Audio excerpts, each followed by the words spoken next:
26 अप्रैल 2018 की सुबह के करीब 11:30 बजे उत्तर प्रदेश के कासगंज में थाना ढोलना क्षेत्र के पास रेलवे ट्रैक पर एक आदमी बकरी चराते हुए जा रहा था। ट्रैक के दोनों ओर झाड़ियों की वजह से वो आदमी लगभग हर दिन इसी ट्रैक के पास अपनी बकरियां चराने के लिए आता था। लेकिन उस दिन उसने कुछ ऐसा देखा जिसे देखकर उसकी रूह कांप गई। रेलवे ट्रैक पर एक व्यक्ति की लाश पड़ी हुई थी और उस लाश की स्थिति इतनी भयानक थी कि जिसे देखकर उस आदमी का दिल दहशत से भर गया। उस लाश का ना तो सिर था और ना ही दोनों हाथों की हथेलियां। ये दृश्य देखकर वो आदमी अपनी बकरियां उसी ट्रैक पर छोड़कर सीधा अपने घर की ओर भाग गया। उस लाश को देखकर वो इतना डर गया था कि उसके गले से आवाज तक नहीं निकल रही थी। थोड़ा समय बीत जाने के बाद वो आदमी उसी ट्रैक पर ढोलना थाने के पुलिसकर्मियों की टीम को लेकर पहुंचा और उसने पुलिसकर्मियों को दूर से उस जगह की ओर इशारा करके दिखाया जहां पर वो लाश पड़ी थी। और जब पुलिस लाश के पास पहुंची और जब उन्होंने वो लाश देखी तो उन्हें भी अपनी आंखों पर भरोसा नहीं हुआ कि कोई किसी आदमी की इतनी बेहरमी से हत्या कैसे कर सकता है।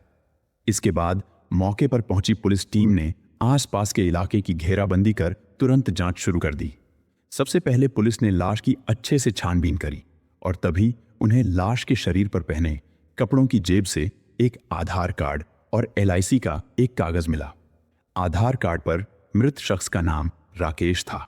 इसके बाद पुलिस ने जल्द ही आधार कार्ड पर दिए पते पर संपर्क किया और मृत व्यक्ति के पिता बनवारी लाल को लाश की पहचान करने के लिए जल्द से जल्द थाने बुलाया। कुछ ही देर बाद बनवारी लाल अपने 2 बेटों राजीव और प्रवेश के साथ घटनास्थल पर पहुंच गए। तीनों का शरीर पसीने से लथपथ था। इसके बाद पुलिस ने बनवारी लाल से कहा कि आपको एक लाश की पहचान करने के लिए बुलाया गया है, क्योंकि मृत व्यक्ति की जेब से बरामद आधार कार्ड में राकेश का नाम दिया हुआ था और कुछ LIC के कागजात भी थे।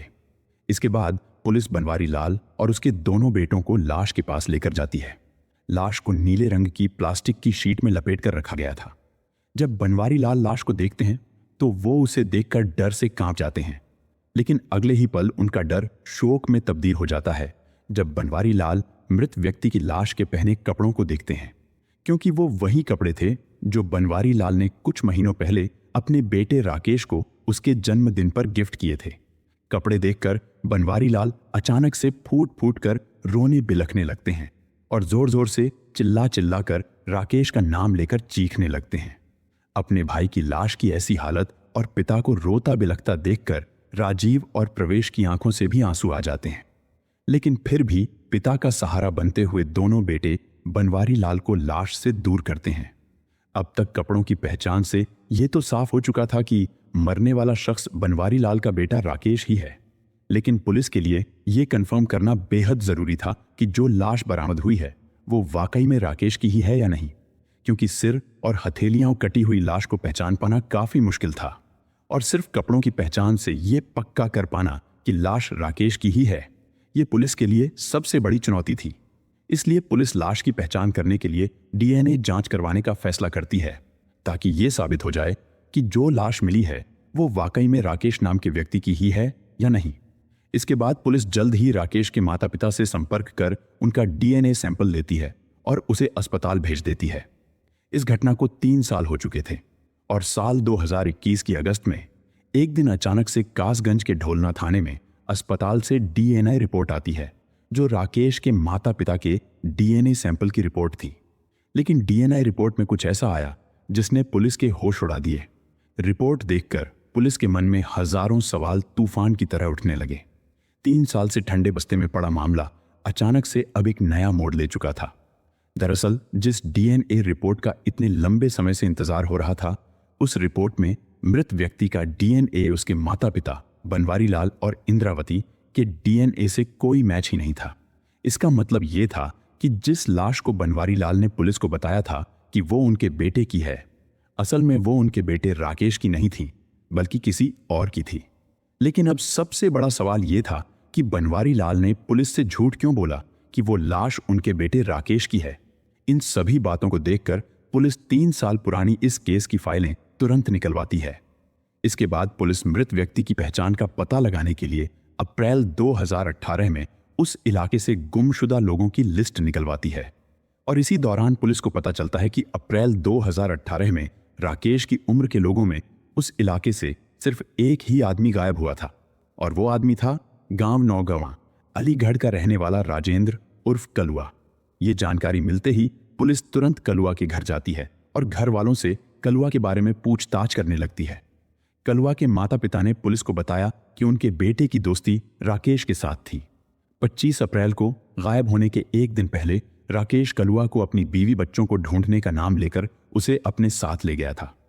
उस दिन के बाद से कलुआ फिर कभी घर नहीं लौटा। इसके बाद पुलिस ने कलुआ के माता पिता से उनका डीएनए सैंपल ले लिया और फिर उसे अस्पताल भेज दिया। इस बार डीएनए की रिपोर्ट जल्द ही आ गई थी और रिपोर्ट में कुछ ऐसा आया जिसे देखकर पुलिस खुद भी हैरान रह गई। रिपोर्ट में यह साफ हो गया था कि 3 साल पहले रेलवे ट्रैक पर जिस व्यक्ति की लाश मिली थी वो राकेश की नहीं बल्कि राजेंद्र उर्फ कलुआ की थी, क्योंकि डीएनए के सैंपल कलुआ के माता पिता से मैच हो गए थे। अब पूरे मामले में इस तरह से मोड़ आना किसी को भी अपना सिर पकड़ने पर मजबूर कर सकता था। पुलिस के मन में अब फिर से वही सवाल उठने लगे थे कि बनवारी लाल ने एक पल में कैसे पहचान लिया था कि ये उनके बेटे राकेश की लाश है, और कलुआ से किसी की ऐसी कैसी दुश्मनी थी कि उसे इतनी बुरी मौत मार डाला गया। इसके अलावा इसी तरह के और भी कई सवाल पुलिस के मन में उठने लगे थे, और इन सभी सवालों के जवाब ढूंढने के लिए पुलिस की टीम ने केस की छानबीन को तेज कर दिया। अगस्त के आखिरी दिनों तक पुलिस ने इस मामले की छानबीन के लिए अपने मुखबिरों को सतर्क कर दिया था, और उसी दौरान 31 अगस्त 2021 के दिन पुलिस को पता चला कि वो जिस व्यक्ति की तलाश कर रहे हैं उसे उत्तर प्रदेश के ग्रेटर नोएडा से 10 किलोमीटर दूर बिसरख गांव में देखा गया है, और ये व्यक्ति कोई और नहीं बल्कि खुद राकेश ही था। इसके बाद ढोलना पुलिस बिना देरी किए बिसरख गांव जाने के लिए निकल पड़ी। करीब 2 घंटे बाद बताए हुए पते पर छापा मारकर पुलिस की टीम ने दिलीप शर्मा नाम के एक शख्स को पकड़ लिया, जिसका हुलिया काफी हद तक राकेश की तरह ही था। दिलीप नाम का यह शख्स अपनी प्रेमिका रूबी के घर में मौजूद था, और वे दोनों कमरे में बंद होकर एक दूसरे के साथ प्रेम प्रसंग में लीन थे। मामले की गंभीरता को देखते हुए पुलिस बिसरख थाने में दिलीप को पूछताछ के लिए ले आई। पूछताछ के दौरान पहले तो दिलीप ने खुद की पहचान दिलीप के नाम से ही बताई, लेकिन जब पुलिस की टीम ने उसकी फोन लोकेशन और व्हाट्सएप चैट के रिकॉर्ड के आधार पर पूछताछ करनी शुरू की तो वो चारों खाने चित्त हो गया, और उसने अपना असली नाम राकेश बताते हुए पुलिस के सामने अपना गुनाह कबूल कर लिया। राकेश ने सिर्फ अपने दोस्त कलुआ की ही हत्या नहीं बल्कि अपनी पत्नी और 2 बच्चों की हत्या का जुर्म भी कबूल कर लिया, जिसे सुनकर सबकी आंखें खुली की खुली रह गईं। इस शातिर कातिल के कत्ल की कहानी सुनकर किसी की भी रूह कांप जाएगी। नौगवां गंगीरी अलीगढ़ का रहने वाला राकेश ग्रेटर नोएडा में एक डायग्नोसिस सेंटर में लैब टेक्नीशियन था। वो अपने छोटे से परिवार, जिसमें उसकी पत्नी रत्नेश, 3 साल की बेटी अवनी और 1.5 साल के बेटे अर्पित के साथ ग्रेटर नोएडा से 10 किलोमीटर दूर चिपियाना गांव की पंचविहार कॉलोनी में रहता था। वहां उसका अपना घर था। उसके छोटे से परिवार में खुशियों की कोई कमी नहीं थी, लेकिन राकेश अपने शादीशुदा जीवन से खुश नहीं था। राकेश की शादी साल 2012 में उत्तर प्रदेश के एटा की रहने वाली रत्नेश से हुई थी, लेकिन ये शादी राकेश ने अपने परिवार के दबाव में की थी। दरअसल राकेश बिसरख गांव की रहने वाली रूबी को अपनी शादी से पहले से प्यार करता था। दोनों किसी समय में साथ साथ पढ़ते थे, लेकिन परिवार की जिम्मेदारियों के बोझ की वजह से राकेश ने पहले प्राइवेट इंस्टीट्यूट से लैब टेक्नीशियन का कोर्स किया और फिर ग्रेटर नोएडा में जॉब करने लगा। परिवार के दबाव में राकेश ने रत्नेश से शादी तो कर ली थी, लेकिन रूबी के साथ उसका प्रेम संबंध खत्म नहीं हुआ था, बल्कि वक्त के साथ उनका प्यार परवान चढ़ता गया। इसी दौरान रूबी की उत्तर प्रदेश में कांस्टेबल के पद पर नौकरी लग गई थी। वहीं राकेश के रत्नेश के साथ बच्चे भी हो गए थे। अपने परिवार में इतना उलझा हुआ होने के बावजूद राकेश रूबी से मिलने के लिए समय निकाल ही लिया करता था। रूबी और राकेश अक्सर व्हाट्सएप के जरिए अश्लील चैट भी किया करते थे, जिससे राकेश के मन में रूबी के लिए प्यार का तूफान उमड़ पड़ता था। 14 फरवरी साल 2018 वैलेंटाइंस डे के दिन जब राकेश इसी तरह रूबी के साथ व्हाट्सएप पर अश्लील चैट में लीन था, तभी रत्नेश ने राकेश को पीछे से रंगे हाथों पकड़ लिया था, और उस दिन राकेश और रत्नेश के बीच खूब झगड़ा भी हुआ था। दोनों के बीच झगड़ा अपने चरम पर पहुंच चुका था और राकेश ने अपना आपा खो दिया। राकेश ने रत्नेश पर लोहे की रॉड से वार कर दिए। इसके बाद रत्नेश की वहीं मौके पर मौत हो गई। लेकिन रत्नेश की मौत के बाद मामला यहीं ठंडा नहीं हुआ। राकेश ने इस मौके का फायदा उठाया और अपने बच्चों से भी अपना पिंड छुड़ाने के बारे में सोच लिया। राकेश ने जिस लोहे की रॉड से रत्नेश की हत्या की थी, उसी से अपने दोनों बच्चों को भी मौत के घाट उतार दिया। इसके बाद राकेश ने रातों रात उन तीनों की लाशों को छिपाने के लिए अपने ही घर के आंगन में गहरा गड्ढा खोद दिया और उन तीनों को उसी में दफना दिया। अगले दिन उसने मजदूरों को बुलवाकर अपने घर के आंगन में सीमेंट डलवाकर फर्श बनवा दिया। यही नहीं, उसने उसी दिन अपने स्थानीय इलाके के पुलिस थाने में जाकर अपने बीवी बच्चों की गुमशुदगी की सूचना भी दर्ज करवा दी थी। और ये सब उसने अकेले नहीं किया था, बल्कि अपनी प्रेमिका कांस्टेबल रूबी के दिए प्लान के अनुसार किया था। कुछ दिनों बाद जब रत्नेश के मायके से राकेश को फोन आने लगे, तो पहले तो राकेश उनकी बात यूं ही टालता रहा। लेकिन जब मायके वालों की तरफ से दबाव बढ़ता गया, तो उसने अपनी प्रेमिका रूबी को यह बात बता दी। रूबी ने इससे बचने के लिए राकेश को एक और प्लान बताया, जिसे सफल बनाने के लिए राकेश को एक और कत्ल करना था, जो उसी की उम्र और कद काठी का होना चाहिए था। और इस प्लान को अंजाम देने के लिए राकेश ने अपने गांव के बचपन के दोस्त राजेंद्र उर्फ कलुआ को चुना। राकेश अगले दिन गांव जाकर अपनी बीवी बच्चों की तलाश करने के बहाने अपने साथ कलुआ को लेकर निकल गया। राकेश ने कलुआ को रास्ते में दारू भी पिलाई और खाना भी खिलाया। और जब दोनों रेलवे ट्रैक के पास सुनसान इलाके में पहुंचे, तो राकेश ने मौका देखकर पहले से जंगलों में छिपाकर रखे गंडासे से कलुआ पर वार कर दिया।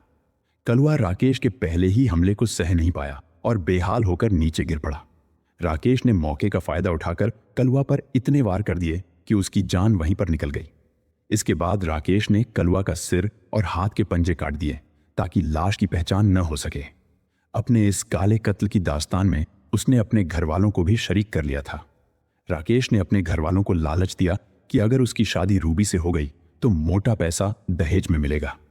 राकेश ने लाश की पहचान करने के लिए अपने पिता को राजी कर लिया था, जिसके बाद ये सारी कहानी शुरू हुई थी। इस बीच राकेश ने अपनी पहचान छिपाने के लिए एक फर्जी आधार कार्ड भी बनवा लिया था, जिसमें उसने अपना नाम दिलीप शर्मा रखा। अपनी प्रेमिका रूबी की मदद से उसने प्राइवेट अस्पताल से कुछ दिनों में कहीं बाहर जाकर अपनी नाक की प्लास्टिक सर्जरी भी करवा ली थी। लेकिन अंत में वो पकड़ा ही गया। पकड़े जाने के बाद पुलिस ने राकेश की निशानदेही पर पंच विहार कॉलोनी में उसके घर के आंगन में गड्ढा खुदवाकर उसकी पत्नी और दोनों बच्चों के कंकाल और उस लोहे की रॉड को बरामद कर लिया, जिससे उसने अपने पूरे परिवार का खात्मा कर दिया था। इसके बाद राकेश को साथ लेकर रेलवे स्टेशन के पास उस जगह पर छापा मारा गया जहां उसने कलुआ का कत्ल कर गंडासा छिपाया था। पुलिस ने इस पूरे मामले में अब तक कुल 6 आरोपियों को गिरफ्तार कर लिया है, जिनमें राकेश, उसकी प्रेमिका रूबी, पिता बनवारी लाल, माता इंद्रावती और दोनों भाई राजीव और प्रवेश शामिल हैं। और ये सभी आरोपी फिलहाल जेल की सलाखों के पीछे हैं। और इस तरह राकेश की खौफनाक कहानी यहीं खत्म होती है। एक ऐसा इंसान जिसने प्यार और वफादारी का दिखावा किया, लेकिन हवस और धोखे के लिए किसी भी हद तक जा सकता था। रूबी के लिए किए गए अपराध ने न सिर्फ दोस्त और परिवार को बर्बाद किया, बल्कि राकेश खुद भी अपने जाल में फंस गया।